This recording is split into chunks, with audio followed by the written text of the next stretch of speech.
His very presence among us forbids us to settle for just being nice people who occasionally do nice things for nice reasons, or the bland leading the bland and both falling into a very nice rut. In just a few moments, we're going to look at a passage of Scripture that is one of the most startling in all of the Bible, in my opinion. It is found in a passage in the Gospel of John that's known as the Upper Room Discourse. In this section, Jesus is no longer in the public talking to the masses. He's no longer walking the dusty streets of Jerusalem, Judea, or Galilee. He's here with his disciples, and he's preparing them for his soon departure. And in the midst of his preparations for them, he provides for them a sermon, maybe the greatest sermon ever preached. And he does it with as much as with what he does as with the words that he speaks. If you have your Bible, I want you to turn to this passage, John chapter 13. The Gospel of John chapter 13. While you're turning there, I want to leave you with this idea and let it guide us through this text. I believe in this passage that we see Jesus empowers his followers to change the world.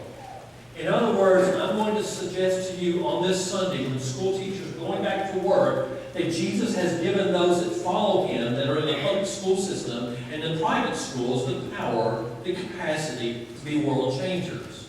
But it's not just for the teachers. It's for the farmer. It's for the bricklayer. It's for the banker.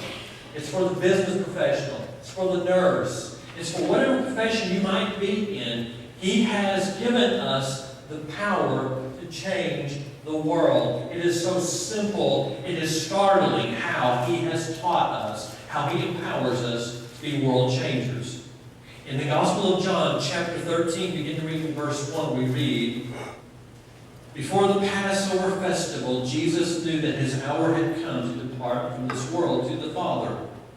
Having loved his own who were in the world, he loved them to the end. Now it was time for supper. The devil had already put into the heart of Judas, Simon Iscariot's son, to betray him. Jesus knew that the Father had given everything into his hands, that he had come from God, and that he was going back to God. So he got up from supper, laid aside his outer clothing, took a towel, and tied it around himself. Next, he poured water into a basin and began to wash his disciples' feet and to dry them with the towel tied around him. He came to Simon Peter, who asked him, 'Lord, are you going to wash my feet?' Jesus answered him, 'What I am doing you don't realize now, and afterward you will understand.' 'You will never wash my feet,' Peter said. Jesus replied, 'If I don't wash you, you have no part with me.' Simon Peter said to him, 'Lord, not only my feet, but also my hands and my head.' 'One who has bathed,' Jesus told him, 'doesn't need to wash anything except his feet, but he is completely clean. You are clean, but not all of you.' For he knew who would betray him. This is why he said, 'Not all of you are clean.'" Verse 12. When Jesus had washed their feet and put on his outer clothing, he reclined again and said to them, "Do you know what I have done for you? You call me teacher and Lord. You are speaking rightly, since that is what I am. So if I, your Lord and teacher, have washed your feet, you ought also to wash one another's feet. For I have given you an example that you should also do just as I have done for you. Truly I tell you, a servant is not greater than his master, and a messenger is not greater than the one who sent him. If you know these things, you are blessed if you do them." This passage, this upper room discourse, starts off with a declaration that is astounding. It is a declaration about the Son of God and God the Son loving his own. We heard earlier from one of our sisters in the congregation mention about loving the students as we go back to our duties in the classroom. And I fully concur. And I want to build on what she said, especially what is there before us in this passage. Followers of Jesus are intended to live and function. We are intended to exist in the overwhelming, boundless love of God. The love that is discussion here is at the center of Jesus' sermon, and it is an expression of his heart. His very nature is love. Jesus is love. We are told in chapter 13, verse 2, having loved his own who were with him in the world, he loved them to the end. John says that Jesus loved them to the end. In the language of the New Testament, it's the expression that means to the uttermost. He loved them without limitation. He loved them without condition. He loved them as an expression of the entirety of who he is and the entirety of the being of God. In the whole range of his contact and interaction with his disciples, we are told Jesus loved his own. There are 155 verses in these 5 chapters that make up this upper room discourse.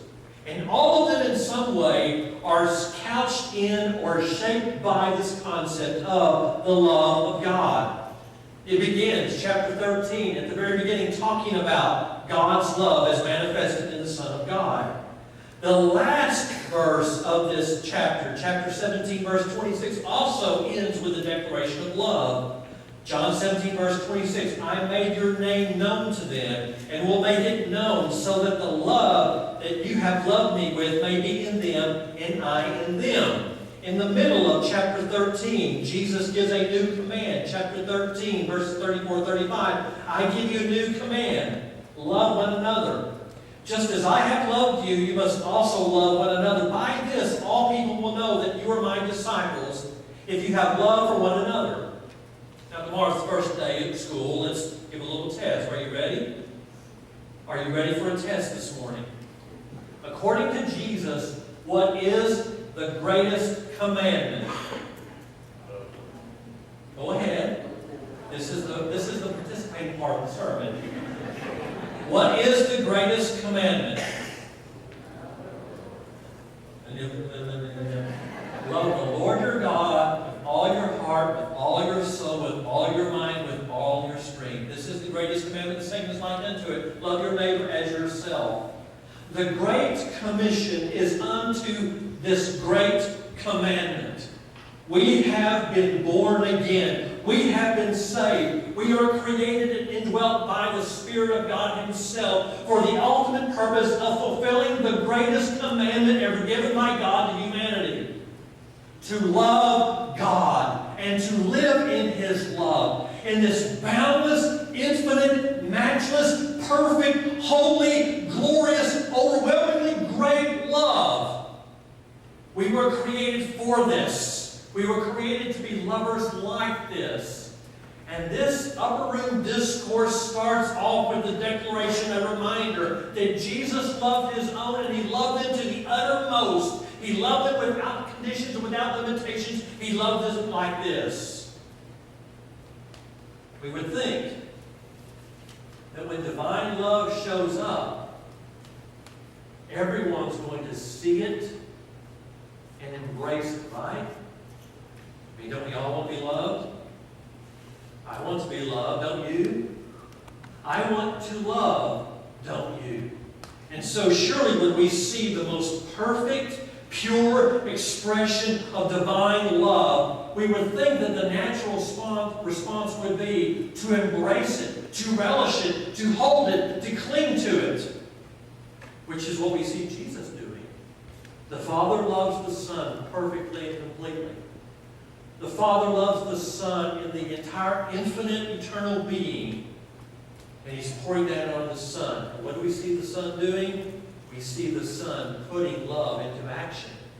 But Jesus Himself is perfect love in the midst of His followers, and we don't see the same kind of response.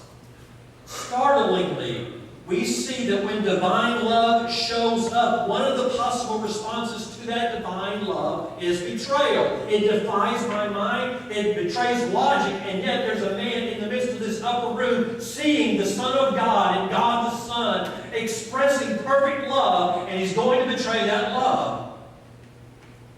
Wow. Another one of the disciples sort of pushes back. Jesus comes to Peter and wants to wash his feet as an expression, as a tangible expression of God's love in an act of service, Peter says, no, we're pushing back on it. It's a rejection of divine love. And so when Jesus pushes back into that and says, well, if you don't have this, you have nothing of me, Peter said, well, then wash all of me. Misunderstanding, pride, rejection, betrayal. These aren't the expected. These aren't necessarily the logical ways we would think when divine love shows up, how it ought to be received. I think the passage is teaching us here that divine love is not automatically embraced, that it requires an intentional, conscious act, a decision on the part of the one who is in the presence of divine love to surrender self and to embrace, by grace through faith, the love of God that is being offered through the Son of God. It's not automatic. It could be met with betrayal. It could be pushed back with rejection, with misunderstanding, or even pride. This is important that we get this foundation laid, that the Great Commission is unto the Great Commandment, for us to understand and do what Jesus expects and wants us to do. Jesus expects his followers to live in and be motivated by divine love. And so we are in this upper room, and what is happening here in this passage before us could not be colored with a greater contrast. The one who is about to wash the feet of his disciples is the very one described here as being given all things from the Father. Before the Passover festival, verse 1, Jesus knew that his hour had come to depart from this world to the Father. Having loved his own who were in the world, he loved them to the end.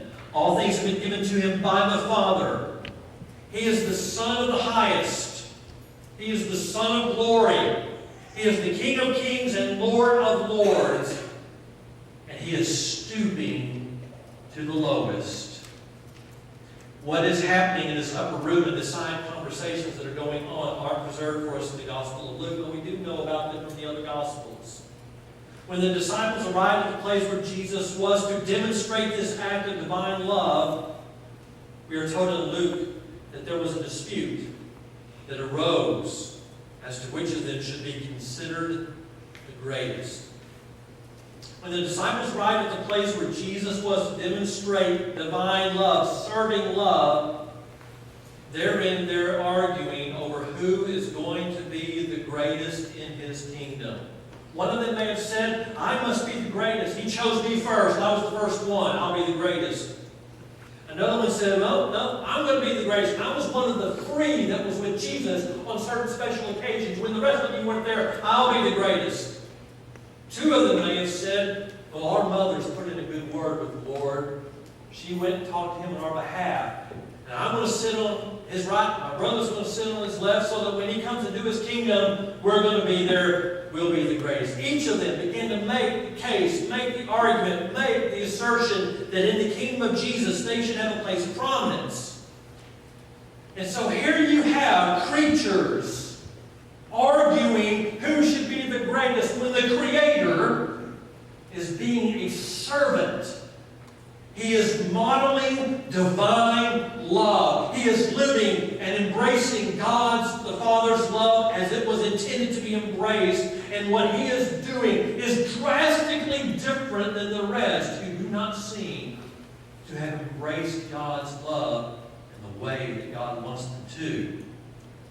Followers of Jesus live in God's love. Followers of Jesus are motivated by God's love. And followers of Jesus live God's love in words and in deeds. Go to verse 2.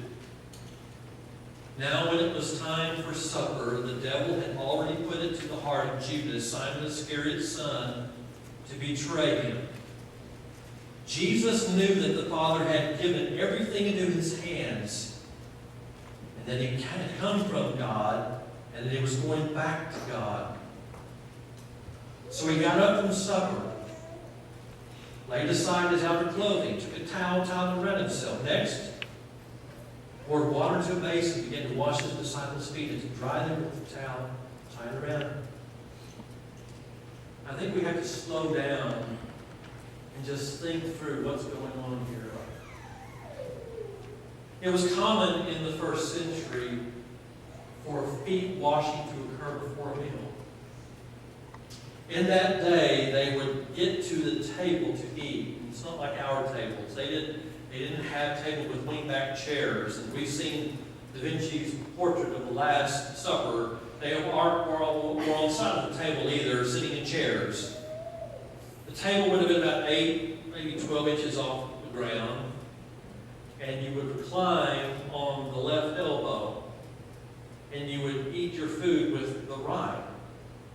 And you would be lying around the table. And it's kind of close proximity when you're eating that way. They didn't have cars, and most of them didn't have animals, so they got where they were going by walking. Now, just think about that for a minute. Bubba's over here and Skeeter's over here. They've been walking all day, and you're eating with them. And their feet are right close to your face. Nobody wants to smell those feet. So it would have been common, it was customary that when a meal was going to be had, that the household slave would greet you at the door with a basin and a towel and would wash the feet, make them clean, get the dust and the dirt and the grime and the stench off the feet, so that when you're reclining at the table and you're eating, the stench of your buddy's feet isn't wafting in your nostrils as you're trying to enjoy a good meal. These guys evidently were so concerned about who's going to be the greatest that they weren't concerned about washing anybody's feet. Jesus took note of this. He observed that in their quest to be first, no one wanted to be the servant. And so, the Son of God, the perfect human being in whom there was no sin,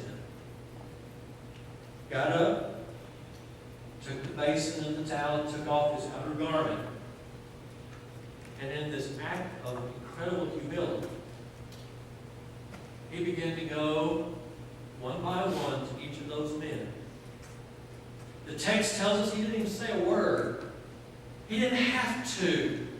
They knew what was going on, and it likely brought great conviction and indictment to them that while they're arguing who's going to be the greatest in his kingdom, the king of the kingdom is being a servant. And he's washing their feet. Washed John's feet, James' feet, Andrew's feet. He gets to Peter. We had this little back and forth. Peter's going to say, well, no, sir, you never wash my feet. You'll have no part of me. They'll wash all of me. You don't understand me. From pride to misunderstanding. But eventually, Peter gets his feet washed. I'm of the opinion that he even washed the feet of the one who would betray him. Someone usually, after the sermon, will come up and try to make an argument why Jesus could not wash Judas Iscariot's feet. Don't be that guy. Don't be that gal, okay? I believe he washed Judas' feet. I don't know what the problem is. If he can bear Judas' sins and penalty on the cross, it shouldn't be a problem to wash his feet. He washed the feet of the guy that would betray him, and he washed all of their feet. Behold the glory of God on knees, washing feet he created by his own hand. They're his creation. And the Creator is bending down in an act of divine love, humbly washing their feet. We often think of God's glory as this Shekinah light, this brilliant light. This heaven's lit up, and that is an expression of His glory. But if God's glory is the manifestation of His deity, then anything that God does that reveals who He is His glory. And here we see His glory revealed in humility. And then He gets up, and He gets dressed, and He asks them in verse 12 this incredibly penetrating question. Do you know what I have done to you? Do you know what I've done for you? Now we need to stop and just unpack this. there are two things at work here that Jesus is going to say in just the next few words that he expects of his followers. Word and deeds. That gospel witness, according to Scripture, is both what you say and what you do. A good, strong gospel witness is in what you do and what you say. You ever heard the expression, bunch of hypocrites down there? What is a hypocrite? Well, we would understand a hypocrite is somebody whose actions do not meet their words. Words without action is hypocrisy. But also, actions without words are futility. And what Jesus is modeling for us is that a servant's heart, motivated by the divine love of God, empowered by God's love itself, motivates us to do word and deed together. It's not what you say, it's what you do and say. It's not what you do, it's what you do and say. Both are being modeled as gospel witness. It would make no sense to wash feet and never tell anyone why you're doing it.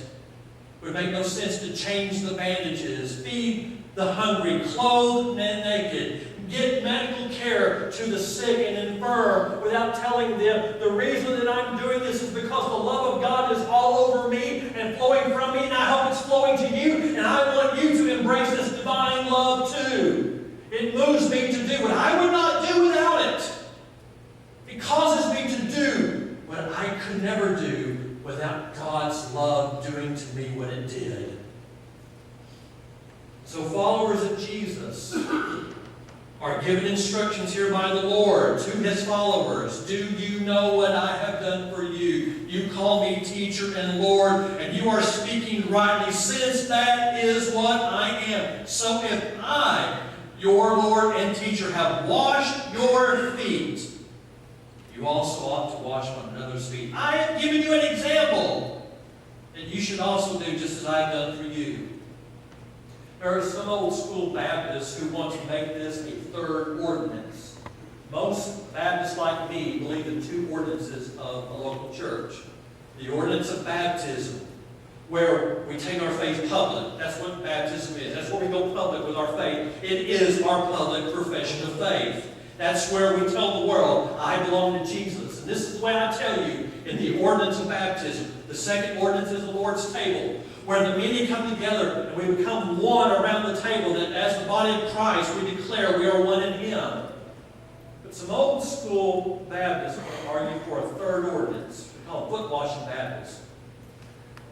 What they mean by that is that in a public worship service, that everybody washes somebody else's feet, or maybe a leader of the church will wash someone else's feet in the service. And I don't denigrate those public acts of foot washing. I don't think that's what Jesus is doing here, though. The occasions of the church throughout the history of the church in which that is considered to be an ordinance are few and far between. He tells us, I'm giving you an example to follow. His very words. I'm giving you an example to follow. To wash feet, or that this is a symbol of how his followers are living. I think Jesus is giving a very dramatic sermon in actions. This is how he wants his followers to live, to be servant gospel witnesses who make a difference through what they say and what they do in showing God's love through them to someone else. Jesus says, understanding brings obligation. So when he had washed their feet, taking his garment, sat down again, he said to them, do you know what I've done to you? Now, I'll make a confession. I am from southeastern Oklahoma. I have been told by people in Arkansas that that part of Oklahoma is a people of slow thinking. That's what they tell me. I'm thinking through it. I've been thinking several months about it. I'm going to come to a conclusion on it. Yeah, you got it, didn't you? I'm not the only one. I get it. There's a lot of scripture that's profound and deep. It requires great thought and prayer to begin to understand. But not this. When Jesus asked them in the upper room, do you know what I've done? Do you understand? Yeah, I get it. And the understanding compels an obligation. Now that I understand, I'm accountable. I understand what Jesus is saying here, what Jesus is modeling here. Yeah, I get it. Example increases responsibility. So if I, your Lord and teacher, have washed your feet, you also ought to wash one another's feet. You should be doing this, for I've given you an example that you should do as I have done for you. And he says that obedience will bring blessing. Truly I tell you, a servant is not greater than his master. A messenger is not greater than one who sent him. If you do these things, you are blessed if you do them. So let's draw this to a conclusion with 2 or 3 big observations. Number 1, a gospel witness occurs both in the words you say and the actions that you do. Let me repeat that. A robust, biblical gospel witness is both the words of the gospel and the actions of the gospel. God himself did this. He didn't just send us written words. He sent us a living word. And that living word did the greatest act ever known in human history. He did something. And then we have the witness of what he did. That is true gospel witness. Secondly, common, everyday people like me, maybe like you, can embrace this to change the world. I used to teach systematic theology when I was a professor in the classroom. I was on the seminary faculty for many years. I would go to professional conferences. I would read the books. I would hear presentations. I would go to debates where there would be debates over the Christian faith. Proofs for the Christian faith. Like you've seen some online, Facebook, social media, YouTube, where these great debates occur over the evidences of the Christian faith. And I've heard great arguments in favor of it. I've seen some pretty sophisticated arguments against it. I've never heard anyone debate the authenticity of someone washing their feet. They might be able to debate great thoughts and sophisticated philosophical systems and arguments, but it's hard to debate someone who's loving you, who's serving you, who's feeding you, who's clothing you, who's caring for you. It's just hard to put up a defense against that kind of witness. You might try to push back, but we see even in the upper room, divine faith, divine love, pushing through this will get through pride, misunderstanding, and rejection. Anybody can do this. Anybody can be a servant that follows Jesus. Anyone. And through this kind of life and witness, families change. Schools change. Communities change. Counties change. States can change. Nations can change. While they're over here arguing great philosophical systems, we'll just wash their feet and tell them about the love of God. And that seems to make a profound difference. It changed the world in that day. It can change the world in our day. And finally,